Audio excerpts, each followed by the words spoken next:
Oh, hey, you good? What's up? You guys, you're happy? We're good. We're fine.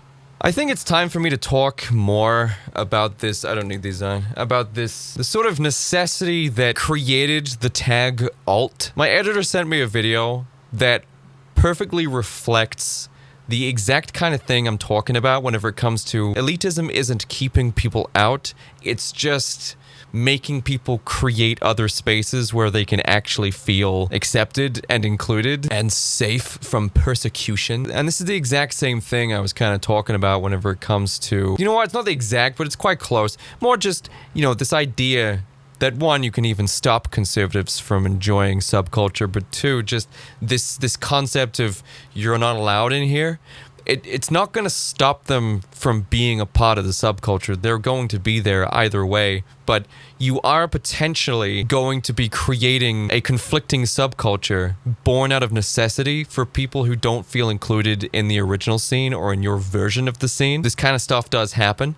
Alt is a perfect example of this. This is a bunch of teenagers who just didn't feel safe or accepted in these millennial and even Gen X subcultures where they felt rejected. So I'm going to react to this video today because we need to talk about it a bit. I'm not a goth.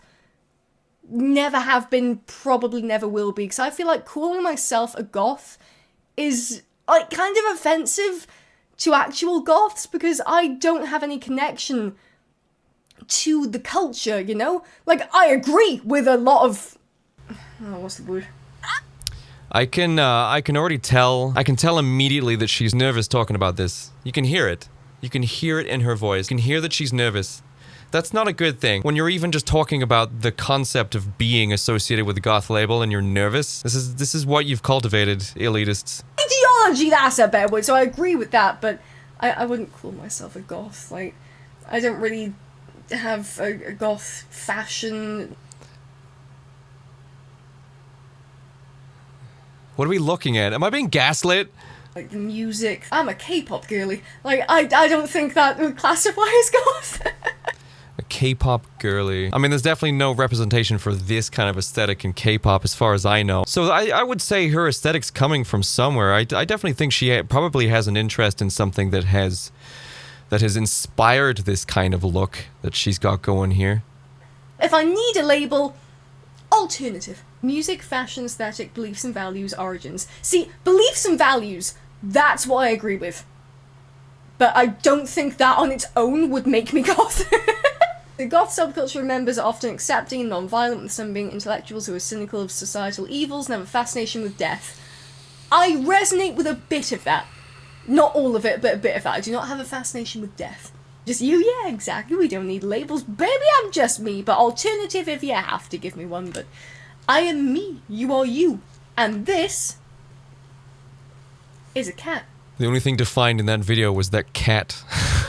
This idea of being afraid of labels. By associating a label with animosity that generates this kind of anxiety that causes people to then go ahead and create something called alt, which cannot be gatekept because it lacks any core values. There's no specifics in it. There's no requirements for it. You know, it's so ambiguous. There's no way that you could keep an alternative, stop someone from being, you know, labeled or assuming the label of alternative. It's a label that you can take without any animosity or friction. No one's going to stop you. You're alt? I have no idea what that means. And because I don't know what it means, I can't keep you out of it. This is why I did a complete 180 and rescinded my renouncement of being goth. Because I was like, I'm not going to let these f***ing children, these whiny crybabies, steal that. Let it be theirs. This is what they want. They want people to be afraid of using the label goth. They kind of go in at you. I remember presenting as goth on the internet for the first time, and I was attacked relentlessly by different Reddit groups and Facebook groups, and this is nearly 10 years ago now. But I remember using the phrase goth to describe myself and having my throat jumped down quite aggressively. I think the best medicine for that, the way that you can mitigate that situation is by adopting the age-old attitude of those involved with alternative subcultures, which is, I don't care what you think, I'm going to do what I want because you're a punk, you're rebellious, you don't do what people tell you. And this idea as well that it's like beliefs and values was the only thing that she had in common with goths. Not that the beliefs and values were in any way defined, right? Not by anyone's standards. I think the word non-violent was used, non-violence. That's not true. We've seen a lot of violence from the left, disproportionately actually. But as she actually did put there, if her only association with the goth label is a vague political understanding, then it means that there is more to goth than the politics, right? If everything is political, if everything that people are interested in, are involved with, is therefore then political, then two things. Number one, that means people are political and take their political ideologies and beliefs with them wherever they go, regardless of what they're involved in. It also means in order to create a definition between any of these things that people are involved in, there have to be other aspects. Like music, for example, or shared interest in things like literature and emotion and relationships and heartbreak and love, history, fashion, aesthetics. There has to be something else that defines the subculture beyond your political ideologies, because politics changes constantly. Not just the ratio of people believing or voting for a specific party.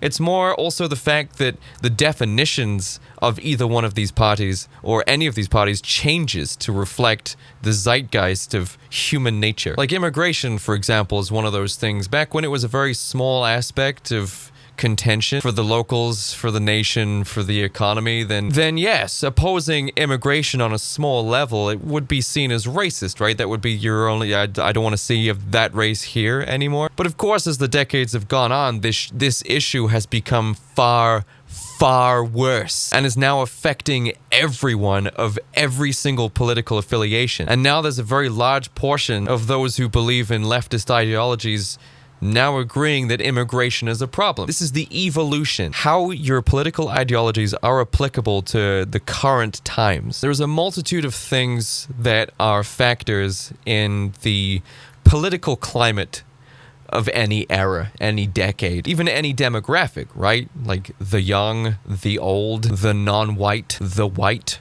the educated, the uneducated, the metropolitan, the rural. These things are in an ever-changing state politically, whether it's from people moving from one political ideology to another, or even just a political ideology changing over a period of decades. As the faces of politics change, right? As the individuals that represent a political party change and exert their own personal take, even overextend their core values into other places where it's not wanted. So to say that goth is political, I don't know how I got onto this. I would honestly say that it's tenuous at best. Tenuous in the sense that the political climate is always changing and people's response to these politics is always changing. There has to be a core belief system. There has to be a defining core belief system represented in each subculture to define it from each other. But I guess that can be applied to the fact that I'm talking about how elitism has changed in goth. It's like political elitism. They found a new way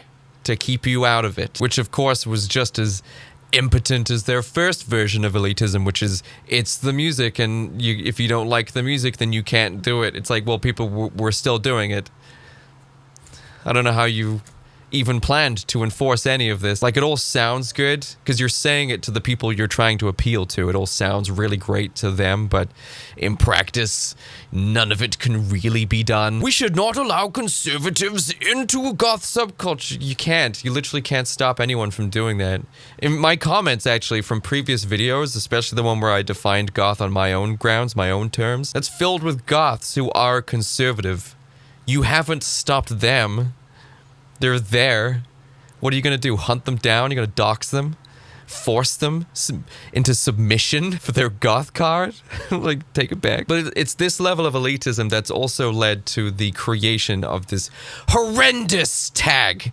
This awful label. And yes, alt is a label. It's just a label that hasn't been assigned any elitism, so everyone's allowed in it. It was born out of a necessity. Elitism doesn't stop kids from being alternative. It just stop them from using specific words when they describe themselves. You're not actually stopped anything here. But this nervousness whenever you're trying to describe or explain which subculture you belong to, and people this is not good. This is not good for people to be doing. I took the goth label back because I did not want the subculture of goth to be like purely overrun and represented by these tyrants.